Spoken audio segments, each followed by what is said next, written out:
Hello, everyone. Welcome to the Newsbrowse News broadcast.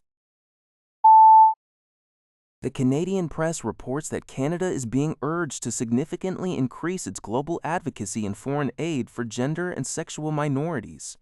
Jessica Stern, the former U.S. Special Envoy for LGBTQ rights under President Joe Biden, and South Africa's Junior Minister Steve Letsyk emphasized this call at the Ottawa Civic Space Summit. They highlight a vacuum in international LGBTQ rights leadership due to the Trump administration's cuts to foreign aid and its actions undermining human rights, such as deleting LGBTQ chapters from State Department reports and supporting anti-LGBTQ+ movements. Stern fears the Trump administration might even share activist names with hostile governments or fund conversion therapy. Letsyk called for democratic nations to support U.S. civil rights projects.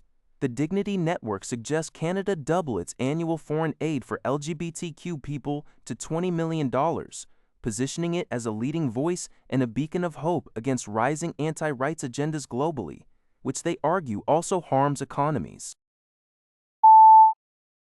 Global News reports that a 16-year-old boy has been handed a 3-year sentence after pleading guilty to 4 counts of manslaughter. The charges stem from a quadruple homicide that occurred last year on the Kettle Nakoda Nation, located east of Regina. The boy, whose identity is protected under the Youth Criminal Justice Act, was initially charged with 4 counts of first-degree murder, but later pleaded guilty to the lesser charges in February. The victims of the February 2025 incident were identified as Tracy Hadomani, 34, Terry Jack, 51, Sheldon Quazance, 44, and Shauna Faye, 47.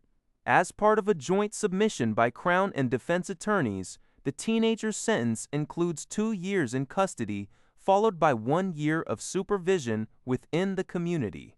His time served prior to sentencing was not counted towards this term. 3 other individuals were also arrested in connection with the case, facing charges ranging from accessory after the fact to murder and 4 counts of first-degree murder. The Canadian press reports that most employees at Global Affairs Canada, GAC, will be exempt from a federal order requiring them to return to the office 4 days a week this summer. This exemption is due to a multi-year renovation project that has limited available office space within the department. While Treasury Board mandated that all public service executives must work on-site 5 days per week starting May 4 and other federal employees 4 days a week by July 6, GAC has a different approach for its non-executive staff. Only some managers and deputy directors within Global Affairs will begin phasing into the 4-day-a-week requirement in July, contingent on space availability. All other Global Affairs employees, whether based in the National Capital Region or regional offices across Canada, will continue to be required to be on-site just 3 days per week. GAC's executive staff, however, will adhere to the 5-day on-site work requirement from May 4th. City News Everywhere reports that the Ontario Provincial Police, OPP, will establish a new detachment at Ontario Place. This move comes as the Gardiner Expressway and the Don Valley Parkway, DVP, are transferred from the City of Toronto to provincial jurisdiction. The detachment, to be located on the East Island, will ensure year-round policing for the redeveloped Ontario Place site and manage traffic patrol on both the Gardiner and DVP. While the OPP will handle highway traffic, the Toronto Police Service will maintain responsibility for non-traffic-related criminal matters on these King's highways within Toronto. The new facility will be equipped with a helicopter pad, a proposed marine unit, and notably, the first OPP-mounted unit in Ontario.